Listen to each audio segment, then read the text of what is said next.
What is going on, everybody? Welcome back to FBA Unboxed. We are at episode 5, and this week's guest, person probably responsible for helping me become a full-time Amazon seller, teaching me basically every ways to make money online. She's been selling full-time for a little bit. We're going to ask all her questions. She's the partner of Flip with Chris that we had on episode 2. Ladies and gentlemen, SashaTeed. Hello, guys. Everybody's applauding. All right, Sasha, I always start this off. I want the viewers that don't know you to get a little bit of a taste of your journey. Give me an elevator pitch of from the beginning to where you guys are at now.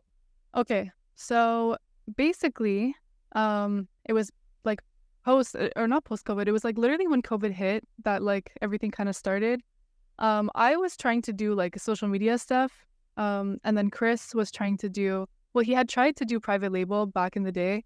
And then he was like, you know what? I found this business model that's like a bit better than, we found it was better for certain reasons. And he was like, I found this business model. Honestly, like, this is the reason why I wanted to do it. It's because like, you don't have to make listings. And I remember hearing that and being like, that's too good to be true. And I was like, that's crazy. So like, once Chris introduced that business model to me, basically he found it from watching a YouTube video. Then we just watched a bunch of videos. And yeah, so we kind of just tried online arbitrage. We just jumped straight into it. We learned a bunch of things from YouTube. We learned from trial and error. And yeah, ever since then, it's been 3 years. We initially started our businesses separately because we were like, well, it's just like, I think smarter to start a business separately in some situations. And then, I mean, we're still dating. So that obviously down the road, like when you're in a fresh relationship, it's maybe not the best thing to start a business with somebody, but later on, we decided that it would make more sense. Like the more like wholesale accounts we're opening, the more like government things that we had to do. We just found ourselves having to do like double. Like basically he would do one thing, then I would have to do the same thing. And so I was like, it kind of would just make sense to kind of merge everything. So that's kind of the decision that we made. So it's been a bit over 3 years now. And yeah, I guess that's the quick explanation.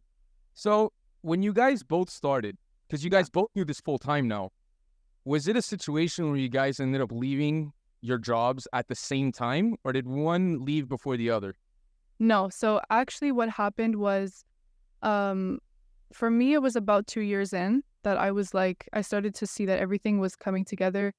At that point, my Amazon business, like we were still separate. We still had separate businesses at this point. And I was like, you know what? Like things started being really consistent. Like it took me a while to get things to be very consistently good. Because obviously there's a lot of new things you have to learn.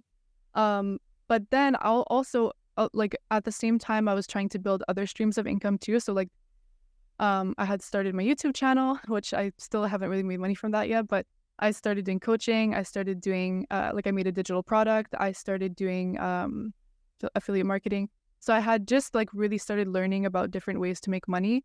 So after about 2 years, that's when I felt comfortable. Like I had put in place enough, like I started investing money in stocks. Like I just put a lot of things in place to feel comfortable to quit. And it got to a point where I was actually working a part-time job. Like I had gone from full-time, then I switched to a different job and I was working part-time. And then it got to a point where like every time my manager would call me, like sometimes he would call me when I wasn't even working just to be like, oh, how are you? And I was like, this is so weird. Like just to check up on me because I would never work. Like I would always give away my shifts. And it got to a point where like every time I was working, all I was thinking was like, I could be doing something way more productive with this time. Like, why am I doing this? And then my manager calling me all the time just kind of like tipped me over the edge. I was like, screw this. I'm in a position where I can actually quit my job. And yeah, that's how I did it. Chris, he stayed at his job for maybe 8 months more, or maybe a bit less, maybe 6 more months after me. But it's because his job that he was working, he literally would work like once a week and he had like insurance, like he had all of these benefits. I could have kept my job. Like I actually started working at the same job as him. So I was actually working at that same place. It was so flexible. Like you could have one shift a week. But for me, it was like I had so many things going on. Like Chris has always been very like solely Amazon, whereas me, I've always had so many different like passions and different things I wanted to do. So for me at the time, I had so many things that I was just like, it makes no sense for me to continue working. And that's when I quit. And Chris waited a little bit longer, but he quit about 6 months later. Yeah, I can relate. I feel like I have so many things going on at the same time. At first too, it was all out Amazon, and then one thing leads to another, you get another one, and then you have 5 income sources, and then you have to feed every single one, because the minute you stop paying attention to one, you can make it passive to a certain extent. A little bit hard though. You want to constantly be just watering the seeds that you planted to make more and more money, and that some way is diversifying your income, because once you're full time, right, it's a little bit more risk. You don't have something to fall back on. So having 6 different ways to make money really helps you in that way. Going back to what you said, you said a lot of things that were interesting. I'm going to try to hit just one at a time. First one would be, you said it took a lot of things to set up, right, your Amazon business, to get it to a point where you were comfortable, right? So I'm assuming comfort obviously came from the financial aspect, where you saw how much money you were making and you were comfortable with the decision of being able to do it full time. But also systematically, did you guys implement something? Was it getting a VA? What was it that made you feel comfortable with your systems with your Amazon business? Good question. So for me, so at that point, like two years in, I was still completely doing my business on my own. And so how my business looked, basically, like, it took me about 8 months to officially make approximately what I was making at my 9 to 5. That was just 1 month. So I made around what I made in my 9 to 5 after, like, it was on my 8th month. But then the month after that, I made maybe like close to that amount, but less. And then I think I started, after that happened, I was like, wow, I made it. Like, I felt like I actually made it, because I was like, that's crazy. I made how much I made at my job. But then it still took me like a couple more months to really get things like consistent. And obviously after Christmas, like at the time for me, it was right after Christmas. And obviously sales are so boosted during Christmas. So like, if all of your products are like toys or like Christmas related items, it's like when spring comes around, things are going to change a lot. And so I had to also learn how to just navigate through different seasons. And it's so like, it's not something you'd ever like think of, I guess, necessarily in the beginning. Because I was like, oh, like after 8 months, I was like, I got this. I'm so good at this, blah, blah, blah. I made this much money. But then I was like, oh shit, in spring, everything changed. I realized I really had to change what type of products I was selling. So that's the one thing, was just learning about seasonality, learning how to read a Keepograph and how to identify that in a Keepograph. So that's the first thing. Number 2, at that time, my mom actually, she used to help me with my data entry. So now me and Chris have a VA who does that. But at the time, I was paying my mom to do my data entry for me. And like she would always like help me find deals and stuff. So like she was always very invested in my business. So it felt right to like have her help me with that. So she was technically my VA for a couple of months. Basically before me and Chris merged everything, she was helping me with my stuff. And obviously having a prep center, of course, like that, I got a prep center after 6 months. So like that was already in place. But just having like I guess learning, like after going through a full year of selling on Amazon, that's when you really kind of get to understand what each quarter is like. Even like 2 or 3 years in, like you're still kind of learning. Like there's always new things. So it still takes a lot of time. But I really think just learning how to read a Keepograph correctly and like going through those seasons is the best thing that kind of helped me stabilize my business and keep it consistent. Yeah, if anything, 1 year, I've said it before, the 1 year is, in my opinion, like the golden mark, right? Because you're going to not only learn every quarter how different it is, right? Q4 is a different beast. In my first year, in the month of October, I think I made $600 profit. And then in the month of December, 2 months later, I made $2,100 of profit, right? Like amazing. As someone who was at that point, maybe 5 months in, that's mind blowing. But then you learn really quick, because the sales don't stop in January, as you know. Well, for sure. I always do. January, you have the gift card season, you get people still buying. So in that first year, you're all hyped up. You're like, damn, I just crushed December, and now January's still flying. We're in it. We're making a lot. Then February hits, and you're like, oh shit, okay, we're back to normal numbers. That's literally it. It's literally February where things start to dip down, unless you really like strategize and like try to find new products that are upcoming for spring and like just things that sell well in February, like Valentine's Day type stuff maybe. But like if you don't really prepare it, then you're going to have a super big dip in your sales. And going back, that's why we say to do it at least for a year, right? Because you get to at least see everything.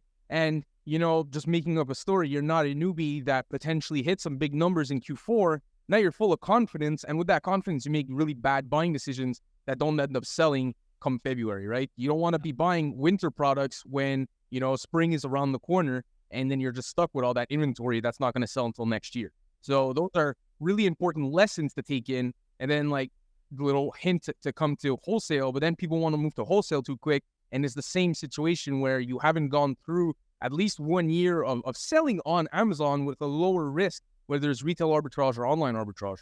Yeah. So I wanted to know also, going back still at the beginning of your journey, when you end up quitting, like, how was either your friends, your family, I don't know everyone's closer to different people, right? But for you, the closest people around you, what did they think about your move to becoming full-time? Because it's pretty abstract, certainly to the older generation that don't necessarily understand, because the younger ones, they understand what dropshipping is. So you tell them Amazon and they're like, oh, dropshipping, not really, but similar, yeah. Older people have no idea. So like, oh, you're buying stuff and you're never, because you have a prep center. That's like my parents were like, Yeah, they don't understand. your inventory like before. And I'm like, yeah, you don't understand. I'm spending $20,000-$30,000 on inventory every month. You don't see it. So the people around you, how did they react to you wanting to make this jump and really taking a risky move? Yeah, well, I do agree that Amazon is definitely something that a lot of people don't understand, because it's literally just because it's something that's online. So people, like, they see it, they think that it's this like magical way to make money. So like people just don't understand it. It's not even something that existed probably like 20, 30 years ago. So that's why it's so new. But honestly, my mom had always been very involved in my business. Like when I started, I was like, I still live with her now, but when I started, we had like packages coming to the house. I would store them in the kitchen. I wish I could show you pictures, but we had like stacks of products in the kitchen. I had products in my room. She would help me with like put my labels on my products. Like she had always been very like invested in like helping me with my business. So honestly, when I quit my job, I don't even remember. I'm sure maybe she asked like some questions, like maybe like trying to suggest me to at least keep a part-time job. But the fact that I don't even remember that means that it really wasn't a big deal for her. And yeah, I mean, honestly, other than that, like some of my friends were like questioning it too. I have a lot of friends that are like they have very like corporate 9-to-5s, especially all of the people that I used to work with at my corporate 9-to-5. So for them too, they were like so confused. They're like, oh my God, how did you do it? But honestly, from my family at least, like the response was very, very normal. That's cool. That's cool. Yeah, It's not that easy for everyone. Yeah, I don't think everyone has the benefit of, benefit, right? It comes out of concern. I doubt, like, yeah, there might be some people that do it out of spite, but I think most people do it more so because they don't understand. They don't understand, and they want the best for you. And usually having a safe, secure job with insurance, most probably going to be better than trying to sell online on this Amazon thing and they don't even see the inventory. So it's understandable. So now we did that. Let's go a little bit further into the journey that you said. You and Chris now are both full-time at this point. You guys decide to merge your companies, right? Yeah. And go through one corp, or now it's incorporated, but have one Amazon business. Do you guys have a moment where you guys looked at each other and be like, okay, like we're our own boss now, like this is weird. Sure. You know, like, was there this, like, can you talk to me about maybe one memory that you have with Chris, or even just yourself, of like just going like, okay, like I don't have to respond to anybody, like all this responsibility to be productive is on me? Because I think a lot of people get trapped into thinking of all the good things. And don't get me wrong, there's a lot of good things that come with doing this full time. But the bad thing is really you're the one responsible for everything. And not everybody's necessarily ready for that. And certainly when you're at the beginning, sometimes it's a little bit of a slap in the face, a wake-up call. So as good as it is to wake up and be like, I work for myself, you can also sometimes have a struggle going through that. So talk to me about that beginning stages of being full-time. Yeah, so I think me and Chris are very like homebodied people. So like something that we always talk about is just, it sounds stupid, but like the fact that we don't ever drive in traffic. Like like it's something that used to make me so, like I would have rage. Like I would choose my corporate job, like I would choose shifts that were like 11 to 7 just so that I could skip traffic, because like I cannot take traffic.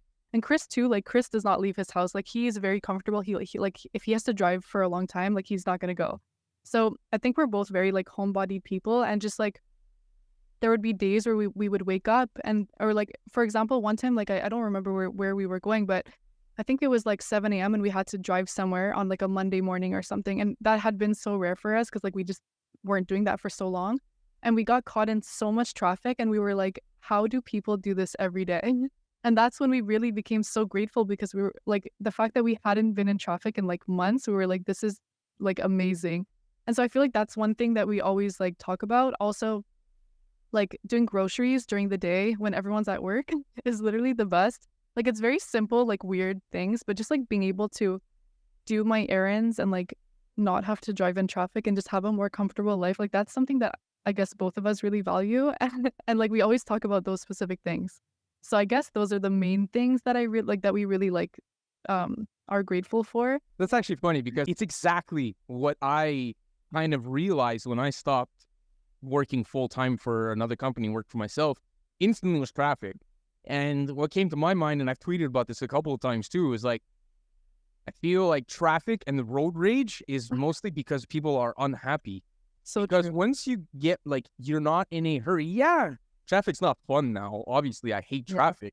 But like at the end of the day, it's not the end of the world Yeah. because I own most of my time, right? For Like, sure. so that 1 hour that you're stuck in traffic, it's like, okay, it's 1 hour, but I still have tomorrow and after tomorrow, all that time's Yeah. mine. Whereas when you have a job, it's like, okay, already I'm giving away X amount of time, 40 hours a week to someone else. Now I'm stuck an hour to go and an hour to come back. Oh, that's horrible. Like 5 times a week, that's 45 hours more. It's like 50 hours that's just gone from your week because of your work and traffic. So that's one thing I definitely realized. And also, I swear, the grocery shopping is the same thing. During the day, you Different have reality.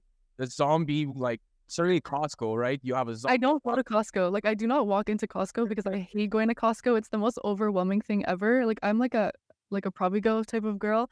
And during the day, Provigo is the most peaceful store. It's like it sounds crazy, but like I even value these types of moments more than traveling, you know, like being able to travel and like have fun and doing all those things. Like I value my day to day like peace. And that's really what being self-employed brings you. Understandable. The only reason I go to Costco is because I gotta follow my girlfriend. Because So true. if I let her go to Costco by herself, I might have to get a part-time job. So Yeah, Chris is lucky that I'm not a Costco girl. so cool. That's really cool. Like, you know, that first time of being full time, right? It fades away after a while because reality sets in, but that's really, really awesome. So what's your day-to-day like these days? Because that was like when you started, but now Yeah. you actually and I know a little bit of this answer because I've been following you for a while, Mm. but I want you to tell the people that potentially don't know you, what is it that someone who does full-time Amazon seller, YouTuber, affiliate income, all these things, like, well, what is your day consist? Right? I haven't even mentioned the whole fitness that you're in, right? And so I can only imagine. I only do jujitsu for 2 hours a day. I don't do all these other things. What Yeah. the heck is your day like? Okay, so my days have been very, very crazy lately, and it's like it's solely because I'm happier and like I'm just a like overall better person when I'm very like productive and have a lot of things going on. Whenever I'm like not productive and I feel lazy and like and like I just don't have or like I'm not doing everything that I want to be doing, I don't feel content with my life. So I'm the type of person, I know you're like this too, that's why like I feel like we can relate on that, but I'm the type of person that will just stack on as many things as possible because like I like a lot of different things, unfortunately. I think it's a good thing, but it also could be a bad thing. But basically, my days look very different. I actually started working part-time at a gym. That's why I'm like working out every day. And like it really helps me just be able to leave the house sometimes. So um I don't like corporate jobs, but I like chill, fun jobs where I can work out. So when I started working at that job, basically I get to work out during my shift. And like I don't know, it really helps me like leave the house because I got into like a phase of just like never leaving the house at one point. And I'm somebody that needs to be not necessarily social, but just like speaking to humans, you know, like I need to speak to people. And like as much as I love, like I'm a homebody, I love to be at home. Sometimes I miss just like having somewhere to go. Like I take care of myself a bit more when I have somewhere to actually go. Um, so basically, I work at that job. It's like 7 hours a week. And other than that, basically what me and Chris do. So me and Chris have built a schedule. It kind of varies depending on my availability or like both of our availabilities. But we try to do at least like 3 or 4 hours of Amazon work from Monday to Friday, or about 5 days a week. Um, yeah, and then everything else is just around that. So that's usually what it looks like, about 3 hours a day, let's say, on Amazon. Sometimes we skip a day, sometimes we add on more time. It really depends. It's very flexible because it can be. Um, and then like the gym side hustle job, I do that too. And then the YouTube, I fit YouTube in wherever I can. I'm starting to do a lot of content. Like honestly, for me, like I've always liked making content. Like that's always been kind of my end goal for everything that I'm doing in life. I kind of see Amazon as my 9 to 5 in a way. And then like I'm just trying to fit content creation on the outside. So I'm doing YouTube and like TikToks and Reels and stuff like that. But yeah, my schedule looks very different every week. Makes sense. So Flipper Chris, right? Yeah. When I interviewed him on episode 2, he told me that you guys are now going through this transition. He's coming back more into the business. He took a step back for a couple of months. I want to know, right before where we at right now, those months that he was a little bit less present. Yeah. What was, I know he talked a little bit about it, right? You were finding a lot of products. What was going through your mind during that time? Like you were kind of keeping this business afloat. You guys were keeping on going, and now you guys are at an exciting point where you guys are going to be able to take it to a next level. But what was maintaining that business like? I don't know. Basically, okay, when we look at all of the different tasks that come with Amazon, my favorite task is finding products, like sourcing. And not everybody agrees with me. Like not everybody would say that that's their favorite task, but I just not every day though. Like when I say this, it doesn't mean that I enjoy it every single day. Like there are some days where I'm not finding anything and I'm like, oh my God, I hate this. You know, it's not always like super like pleasurable, but for the most part, out of all of the tasks, like that's where I have the most fun, I guess, because it's like, to me, it's like a treasure hunt. I'm like trying to find something that we can make money from. And like when you do find something, the feeling is really nice. Like it's a good feeling. So honestly, like even when Chris wasn't so present, he was still dealing with a lot of the back end stuff, like accounting, account health, stuff like that, which is like the stuff that I don't like to deal with as much. So like honestly, it really wasn't so bad because the business, like we had already built, well, since we merged it onto Chris's account, we had already, he and I guess later on, we had already built it into a business that like his VA she already knew how to source. She was already sourcing for leads. So even if I wasn't there, like she was still finding leads. She was still doing all the data entry.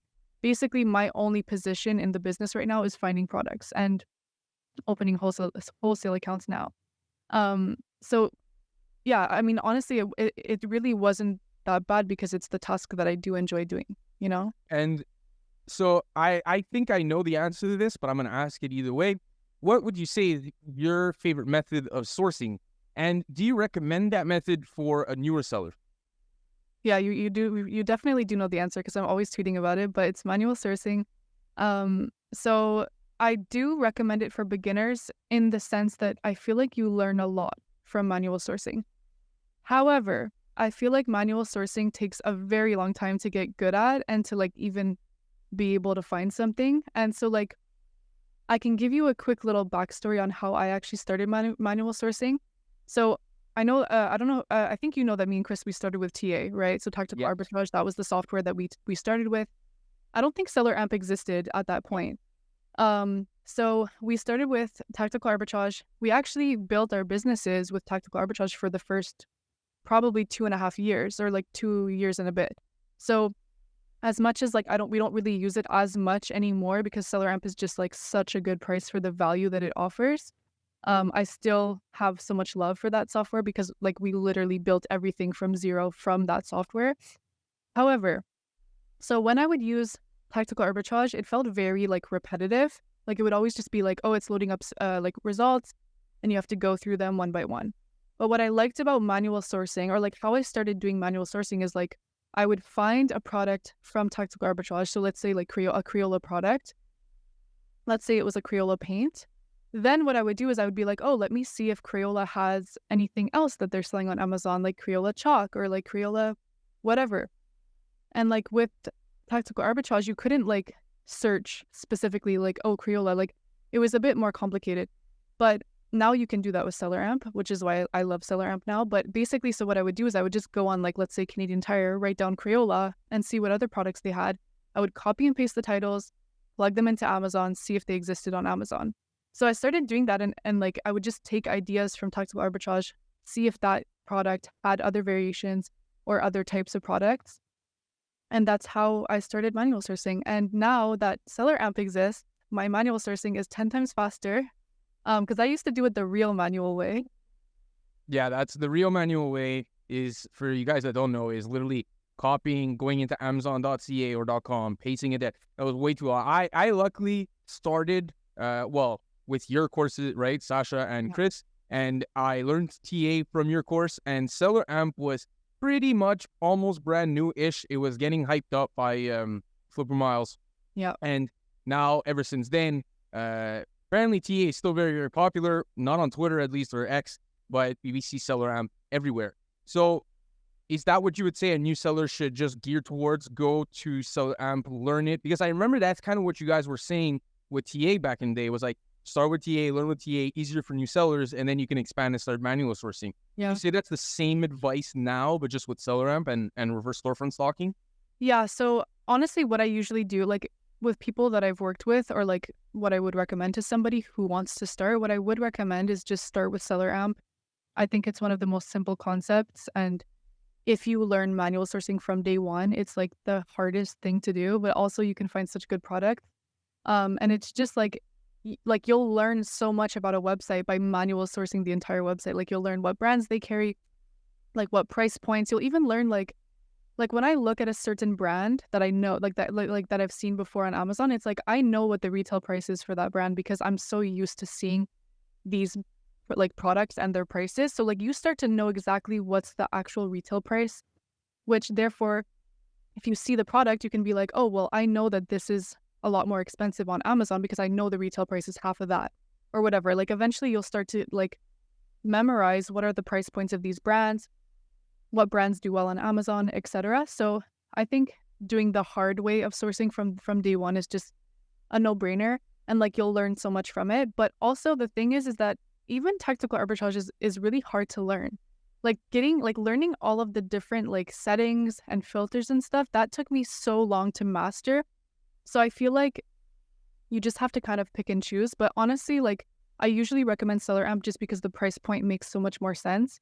And in my experience, my first 8 months, a lot of my profit was like cut from that because I was paying $130 a month, $120 a month. So I always recommend Seller Amp to people to start with.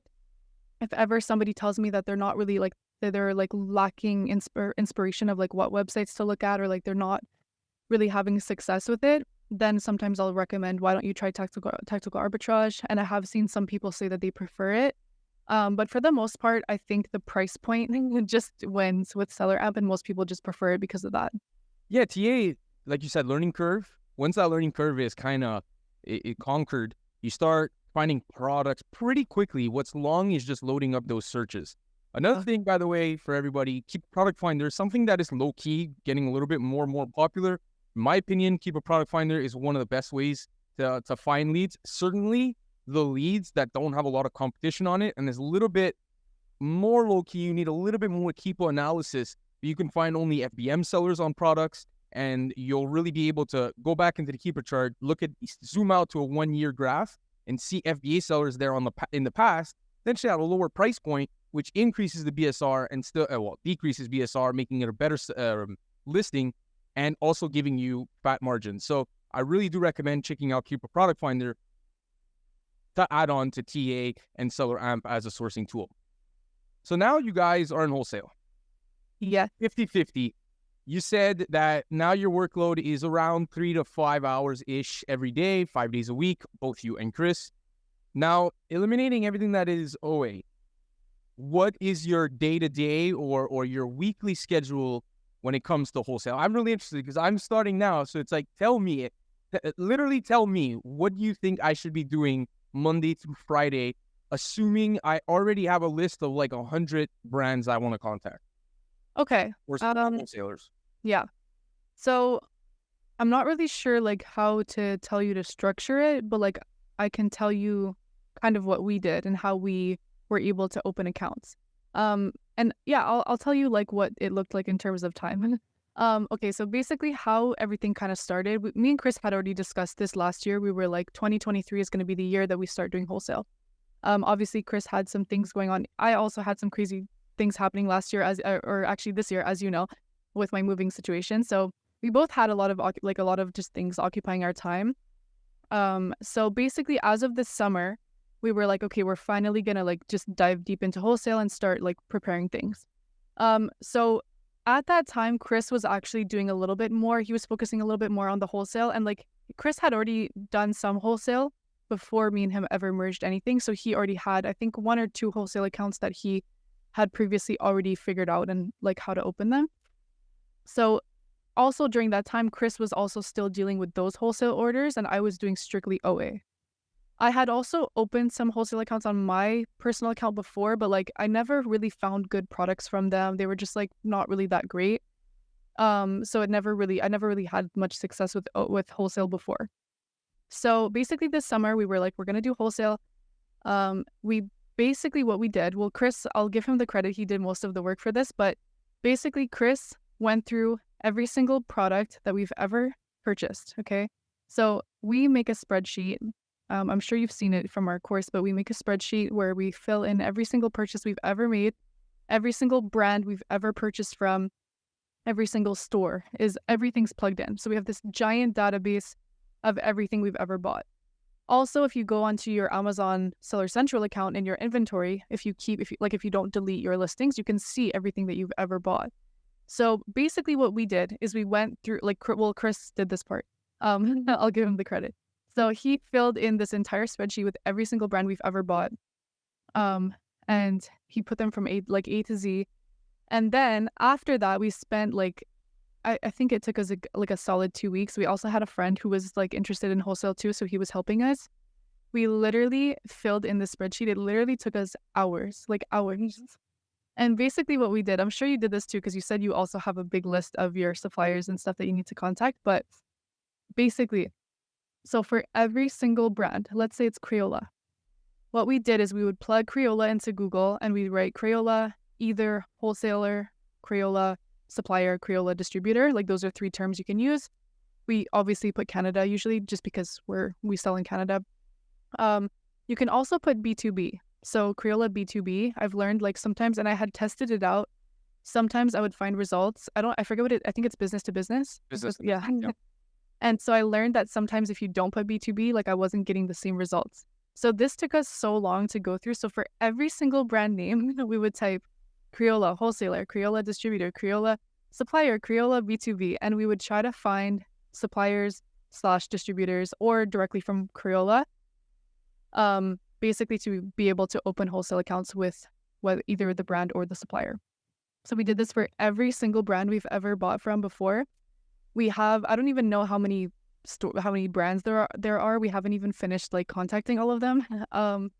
But basically it took us hours and hours to complete all of that research. We also so we made a list of the contact information for the actual brand directly. And then we also made a list of I guess, I don't know if it's third party, but basically suppliers on the side that will supply you that brand. So that's what we did. Then we used I think it's called a CRM. It's a software that will send out emails. But then we used that. Chris did that part. So he sent out emails. He used the help of ChatGPT, by the way, to help him write some I guess just emails to contact the companies. So Chris basically while Chris was doing that, I was still maintaining the OA orders. And so I don't know if you remember what happened to me in July with iHerb, and I know that it recently happened to you too. Yep. Right. So we had already been kind of preparing things. Well, Chris was preparing it mainly, sending out emails, trying to open accounts. And so around the same time, that's when iHerb started blocking my orders. So honestly, I had a very different error than you did. So I don't know, I don't know what it's supposed to say to show that you're banned, but they never told me that we were blocked or anything. I kept emailing them and they just kept saying, oh, there's issues with customs because you're in Canada, blah, blah, blah. And so I would place a bunch of orders. They would hold them for 3 weeks and then just cancel all of them. So basically in July when that started happening, I kind of saw that as Also with iHerb, just for the audience, like when you're placing orders on iHerb, you could only buy like a couple of units at a time because of custom issues. It's Actually, $148 worth. exactly. And so like literally, I would spend like 4 hours restocking products. So like, you know how I said we try to work like 3 or 4 hours. I would spend my entire 3-4 hours just restocking iHerb products. And so like I spent the whole year buying iHerb products and like spending all of my time doing that. And Chris would spend 25K in one sitting in an email. And I was just like, this is so unfair. Like it would take me so long to spend that amount, you know? Anyways, so when iHerb started kind of blocking our orders, that's when me and Chris were evaluating. We were like, you know what? But OA is taking so long anyways. Like we evaluated like Chris's wholesale products versus my OA products. We were like, the amount of time I put in compared to him versus how much I spent compared to him, it just didn't make sense to continue OA. So when the iHerb situation happened, it was kind of a push for us to like start doing it even faster. And yeah, so we contacted a couple of companies. We're still not done with all of them. We've opened a couple of new accounts with Canadian suppliers. Also, if you want me to go even more in depth, we actually opened a website. So we have a website. Basically, it's a front to show to suppliers to be like, this is where this is our sales channel essentially. And honestly, like, Is it a Shopify website? Yeah. So you have, technically, if I were to go on it, I could legitimately buy a product. Yes. And then if you do buy a product, we would have to do drop shipping. Yeah. To send it to you. And that you already, so the listings that you have on your website, I'm assuming are products that you already sell on Amazon through other distributors, or is it you're just taking the price list of the distributors and just uploading it on that, knowing they're going to do drop shipping for you? So we actually don't have any of our own products on the website. Okay. So our friend who, we have a friend who knows how to make websites. So, and he's also the one that was helping us like with wholesale, and we were showing him some things with Amazon. So he made us a website, and it's a Shopify website. None of the products are products we actually sell. I don't even know where he got them from. They're like actually just random products.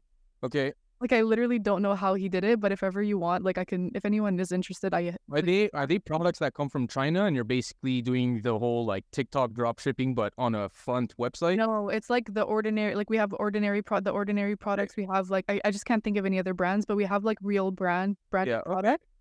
And so like we haven't had any sales actually go through this website, but our friend has. I don't know if he put ads on his website or not, but maybe he did. But he did do some drop shipping with like well.ca. It's a front, right? It's a front. Yeah, I get it. Yeah, and like we're thinking, you know, maybe this website one day could actually become a supplier or something like that. Like that's something that's really cool about having a website, and you could potentially build something on that. But we're really just using it right now as a front. And like I'll see a lot of tweets and people are like, oh, you don't need a website to like you can sell it, or like you can tell them that you're selling on Amazon, but the only reason, well, actually, I'll tell you a story. So I actually opened my first account myself completely on the phone, and I was shaking. I was like, that's what I was going to ask you. I was waiting a little bit because I know that you don't like talking on the phone. That was going to be interesting to see you in wholesale. So yeah. Yeah. So Chris, when he was sending out the emails, a lot of the time they would be like, oh, can you call me? So Chris was handling most of the calls just because like I was doing the OA orders. He was doing more of the calls. And Chris doesn't mind being on the phone. Also because because the corporation is in Chris's name, technically we were like, oh, it makes more sense for Chris to do it. But anyways, so Chris was actually on vacation for the past month, and we have this one product. It's actually, it became our best product right now. And we have 4 different variations of this product, or like a couple of different variations. We were buying it from a supplier that we, so we actually were buying this product from Walmart, and then like the supplier actually sent us an email saying, hi, we saw you placed a large order, call us. So Chris had called them. This was a couple of months ago. So we had opened a wholesale account with this random company. They're from somewhere in Canada. Then they didn't have like a couple of the variations in stock while Chris was away. So I was like, oh my God, what am I going to do? And they didn't sell them at Walmart anymore. So I was like, where am I going to order them? So I ended up doing some research. I did the same thing I told you before. I put like the name of the company, wholesale, blah, blah, blah. I ended up finding a wholesaler in Montreal, and I was like, oh, that's cool because like they're actually located here. So I ended up calling the person and I was like literally shaking. I was like, how am I gonna do this? I was like rehearsing what I would say over and over again. I ended up leaving a voicemail because like he didn't answer, and I was like, I'm sure it was the worst voicemail you'd ever hear.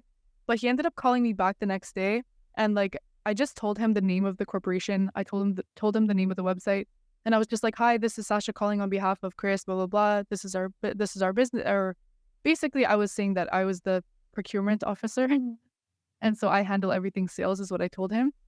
And so I was able to open that account with him. And the way that I did it, or like the way that it happened, is literally the moment I told him the name of the corporation, the moment I told him the name of the website, he was searching them. Like he was on the computer, on the phone. The moment he saw that it was a legit website, it has like phone numbers, it has an address, it has a bunch of stuff.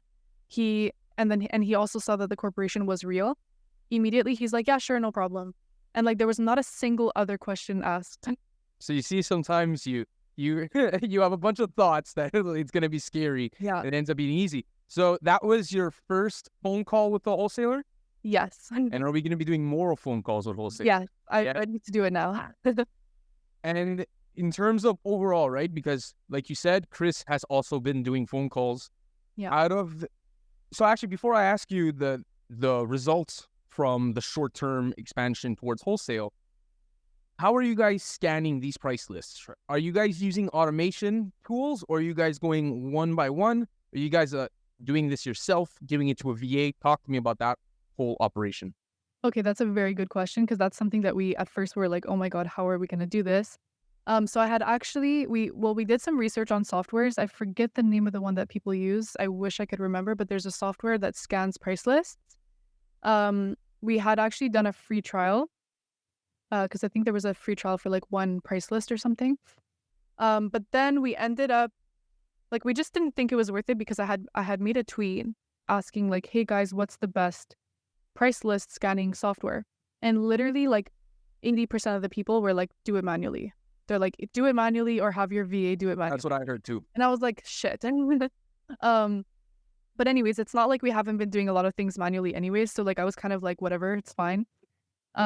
So a lot of the price lists that we have had that were successful, we were able to, well, actually pretty much all of them have been not too bad, but basically the way that we've been scanning them is with Seller Amp, and like literally you just copy and paste it one by one.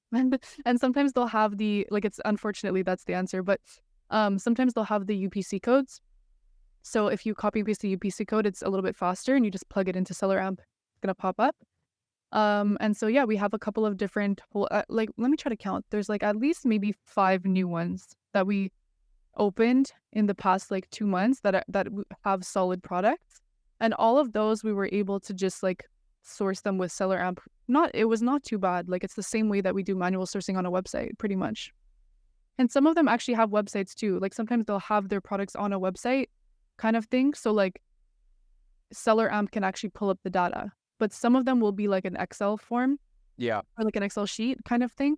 But if you have the UPC code, it's really not complicated to search it with Seller Amp. So in October 2024, Yes. what's the business looking like? Is it right now? You said on Twitter 50-50, let's just say give or take. Yeah. What do you imagine it being? Do you want to keep it 50-50, or do you want to start leaning heavily into wholesale?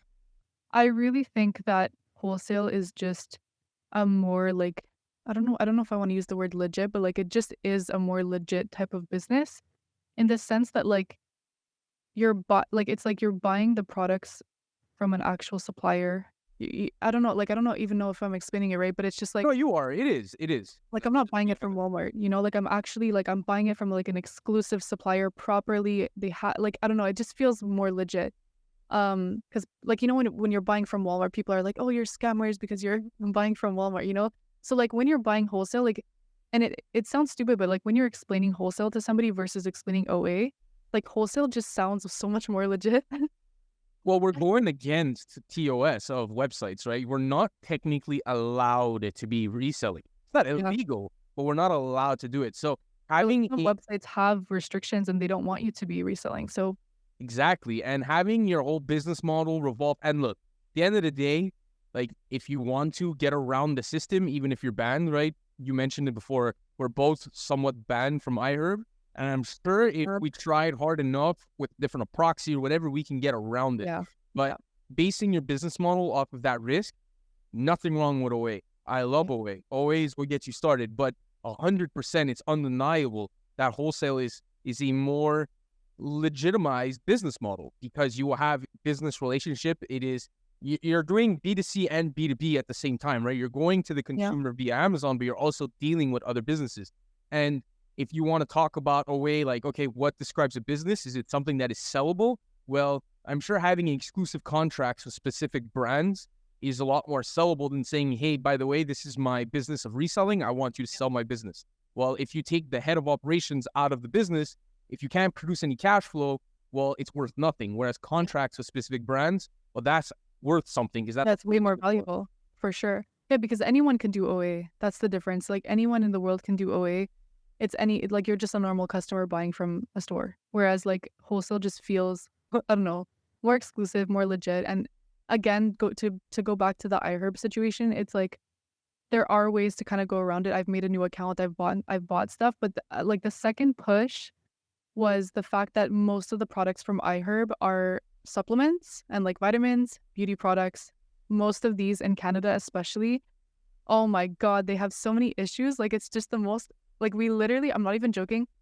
Like when I had the issue with iHerb starting to block they were blocking most of my orders.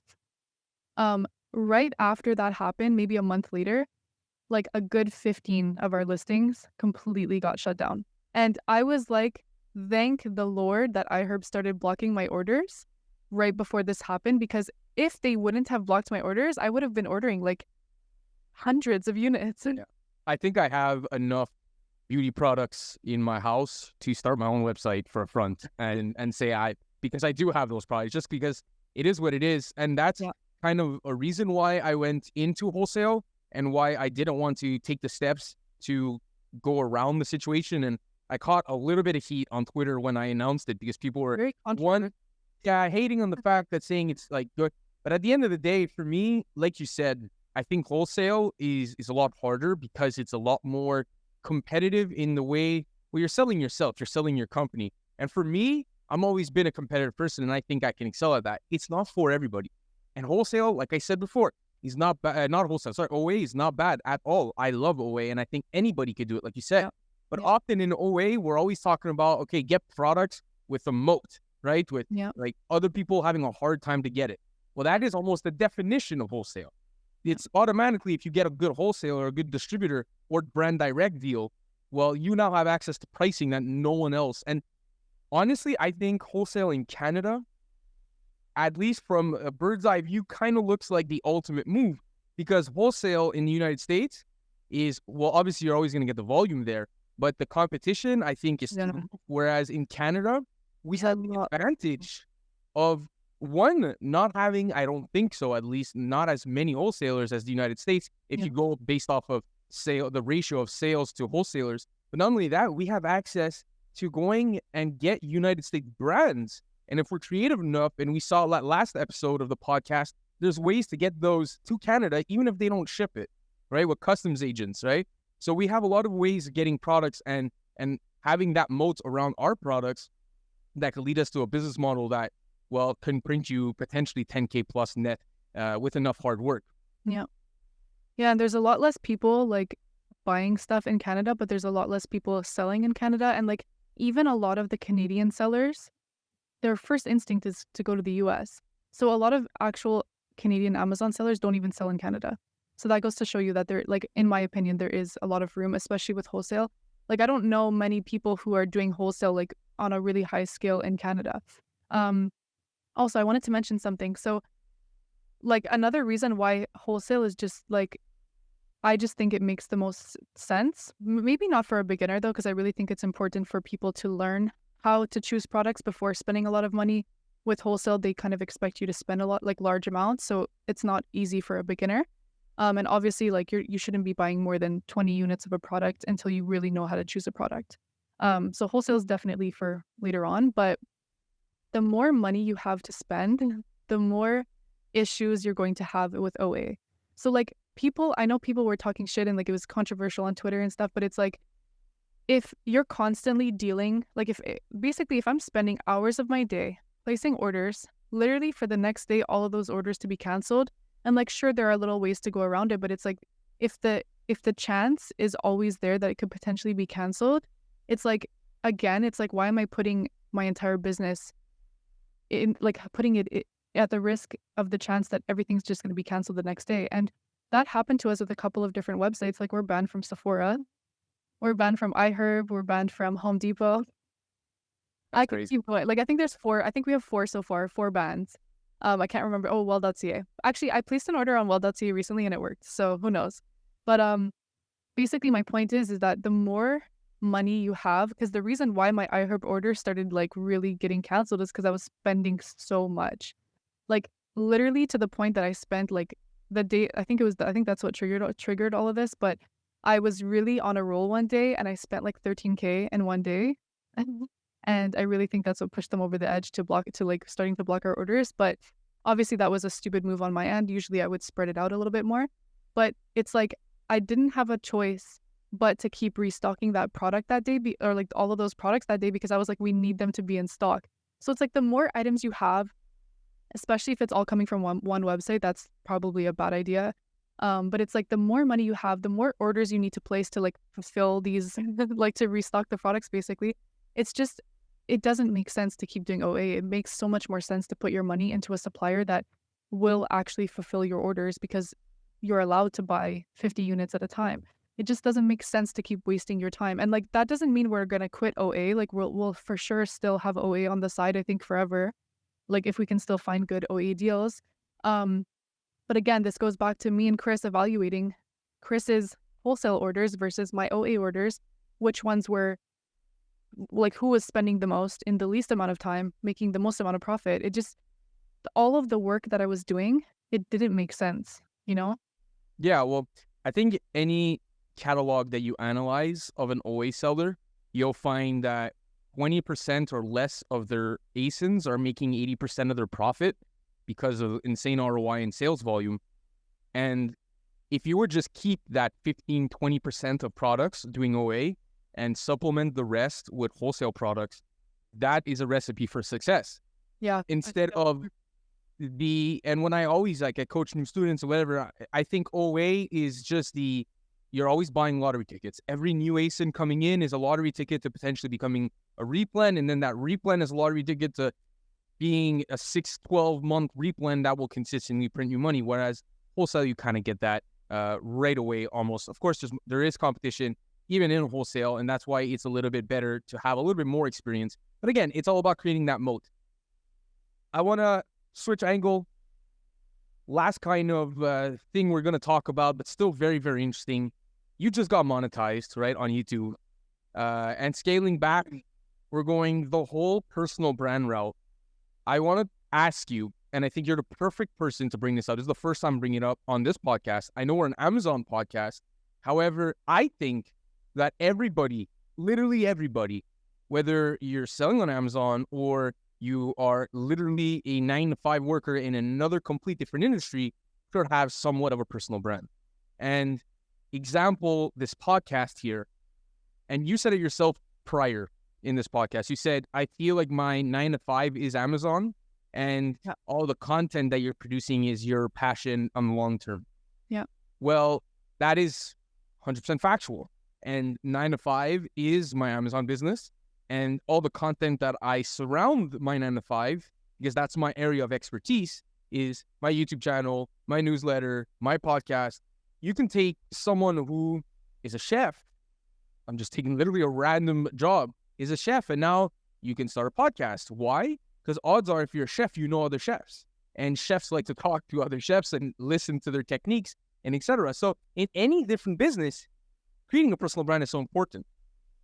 For you, what did you, because you have a pretty good following, you're nearing almost 20K on Twitter, 5,000 something on Instagram, you have a pretty good following. Was that done prior to selling on Amazon? Did you already have a good amount of following, or did those two come together? That's actually a really interesting question. So I've always been somebody that has always been very active on social media. I was never like posting consistently, I guess is the word, or like posting for like business purposes, but I've always seen it as like kind of my business because okay, when I was like 12, I was like, I'm gonna be a YouTuber one day. Like that was just something that I always wanted, like since high school. Tried to be a YouTuber a couple of years ago, didn't work. Now finally I'm doing it again, but I've always been like somebody who liked to be online. And like a lot of people don't like that, but I've just always liked to like post online. I like to, I don't know, network with people online. I've always had like friends online. So like I've always had Twitter like since I was in high school, but obviously my Twitter, like I wasn't posting about Amazon back then. I actually would post a lot about music. Like I would post like whenever an album would drop or something, I would like discuss with all of my Twitter friends about music. So like I've just always been somebody who was like surrounded by different types of communities online. So it kind of came as second nature, I guess. Um, so I've done a lot of different kinds of posting content. So like when I was a makeup artist, I used to post about makeup. When I started getting really into nutrition, I started posting about nutrition. So like I've kind of like hopped from different niches, I guess you could say. So that's why like there was a moment where I was like, you know what, I'm gonna stop making like a separate Instagram and just like post about everything that I love on the same Instagram. So ever since then, that was like maybe a couple of years ago. Also, fun fact, right before we started selling on Amazon, I had like a foodie page on Instagram, and I think I had like 3,000 or 4,000 followers, but then I completely stopped because I was just like, you know what, it wasn't really going anywhere. But like that's the moment where I was like, you know what, I'm just gonna post everything that I love all on the same page. So yeah, I mean, I've always kind of been growing my social medias before Amazon, but obviously niching down a little bit with one thing and sticking to it for a long time has grown my audience a lot more, especially on Twitter. My Twitter is definitely like more Amazon people, whereas my Instagram is a little bit more like beauty, fitness, and kind of a bit of everything. So yeah, like Amazon definitely helped me, especially with my YouTube channel. Like most of my videos are about Amazon, of course. So that's how I've been able to grow my YouTube. But I've always kind of seen Amazon as like, again, my 9 to 5 or kind of like a stepping stone to just like get out of my job to then be able to focus on creating content. That's always kind of been my vision for what it was and like what my plan was for the business. Would you recommend people to start their own personal brand around, let's say, Amazon? Because I'm assuming most people on here are going to be are already sellers or want to sell on Amazon. Would you tell them to absolutely create a personal brand? And if yes, where should they start?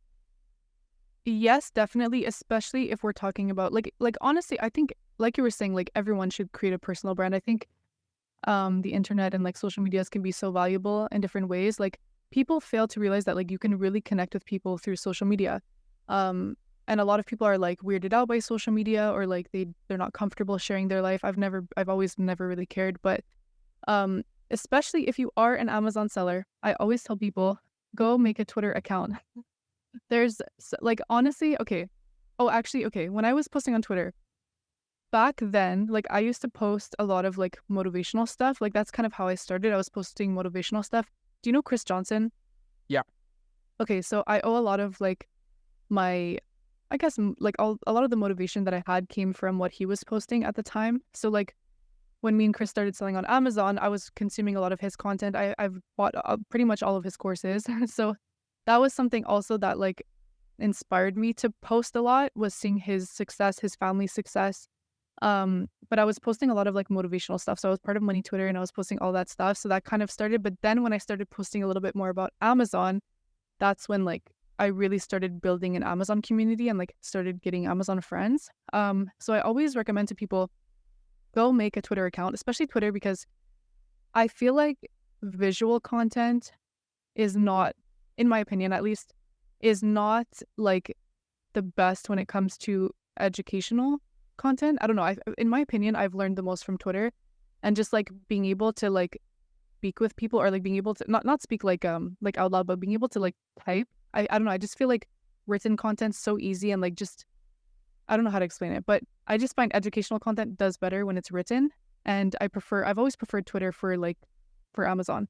But also like I've met so many people through Twitter. Like even you and I, we've built a friendship off of Twitter. You know what I'm saying? So it's like just surrounding yourself with all of these people who are also selling on Amazon. Like you can make connections, you can like a lot of the things that I've learned or connections or opportunities that I've had was from Twitter. So whether you're somebody who doesn't like to be on social media or not, like some people don't, they're like, oh, well, I don't want to be like in the public or whatever. But I'm like, put a fake name, who cares? Like if you're engaging with these people, like you're going to learn so much just by being in that community. Does that make sense? I tell them, suck it up. Like, I don't care. Don't create a fake name. Put your name out there, because I agree. at the end of the day, I'll give you the perfect example, which, yes, I have a small following. Like, it's nothing crazy. But I started this podcast, and ever since then, well, reaching out to people becomes a lot easier because you are an authority figure, right? Because you have the connections with people. And having that personal brand and being involved in the community give you access to so much information and so many people. 100%. It's everything. And like you said, we met through Twitter somewhat. We built a friendship, if anything, through Twitter. And we met somewhere through other people. You were on my podcast. Yeah, exactly. Yeah, exactly. I was on your podcast back when you were doing it. So to really finish this off, like I said, you're monetized on YouTube. You post Amazon content too. So everybody go ahead and go follow her. It's at SashaTeed, right, on YouTube. I want to know, what are your plans going forward now that you are monetized? I'm assuming that you are a little bit more motivated to start pumping content because now it is monetizable. What's your game plan going into this, right? Because again, this is a game of balance. You still have your Amazon business to take care of. Yeah. So how are you planning? Are you just saying, you know what, I'm continuing with the same scheduling that I've already had? Or are you now, because it's fresh, you just got monetized. Yeah. I don't think you've posted a video since you got monetized. No, not yet. What's going through your mind? I would be excited, and I don't even know what I would do. So I would love to hear what your game plan is.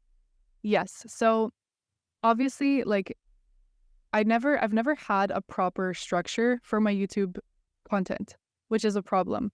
I've always just been kind of winging it. Like whenever I have the motivation or whenever I have the time, that's when I do YouTube. Because unfortunately, YouTube has always kind of been an afterthought because I have so many other things going on, especially with Q4. I want to change that. Like I want YouTube to really be, maybe not my main focus, but I really want it to be probably the biggest, like, I want it to become the biggest thing for me, like that's always what I wanted for so long. So I need to make a structure. Like I need to make a plan when it comes to YouTube. I need to prioritize it. I've already told all my friends, like they're not hearing from me this whole winter because I need to prioritize YouTube. And honestly, like it's just really time consuming. Like it's so time consuming to really do YouTube consistently. And like when you actually have been doing it, and like I don't remember how many videos I have, but like when you get to a point where you have a lot of videos and it's like you've spent all this time doing it, it's like you really realize how hard it actually is. And like I applaud everyone in the world who's doing it consistently, who are posting like 2-3 videos a week. I don't even know how they're doing that. But like basically my plan is to finally find like a concrete schedule that works with YouTube that allows me to post consistently, because that's been my biggest issue, is not posting consistently. And I feel like that's also been kind of the downfall of my YouTube, because it took me about 1.5 years to get monetized. And like I know so many people who've been monetized in like 3 months, 6 months and whatever. Honestly, like I'm kind of glad that I not necessarily took my time to do it, but like I'm glad that I've gone through all of this free, like doing it for free and like for so long. I'm glad that I did that, because it really taught me that like even though I wasn't getting paid and even though it took me so long and I dedicated so much time to it, I still stuck with it for 1.5 years, even though I haven't been perfectly consistent. But now that I am monetized, I'm definitely more motivated to like get things moving. But again, it's just a matter of finding like a schedule that works for me and that allows me to post consistently. And also, like, I don't want to just post Amazon content. I really want to build my channel into something has a lot of different types of videos. So I'm really just trying to like find new inspiration for like more videos. And it's like I've already made a Keepa video. I've already made like I've made so many videos that like sometimes even then I'm like, wait, what more do people want? Like what else do they want? So it can be sometimes hard, but I started making a list of just like video ideas, and you just really have to be organized and like keep watching like other videos for inspiration, I feel. But yeah, that's my plan, is just really like just start shooting out content, but like mainly finding a way to make it consistent. Yeah, that's the hardest part with YouTube is everything that the production. Podcast is easy. I hit record. I might have to do a couple of edits here and there, but it doesn't take longer than 15, 20 minutes to edit a podcast. Whereas a YouTube video could take a long time, certainly depending on how intense you want to go about it. And this kind of touches on the whole starting on Twitter. X is so much easier because you don't have to, because with X or Twitter, all you need to do is capture attention with words, right? Yeah, there's video and there's pictures, but with your writing, you only have 280 characters unless you want to do long format. You only have so much to work with to capture attention. Whereas YouTube, well, you are now competing with some of the biggest creators in the world, and forget the content itself, but just the packaging when it comes to your title and your thumbnail. So much goes around that. So much.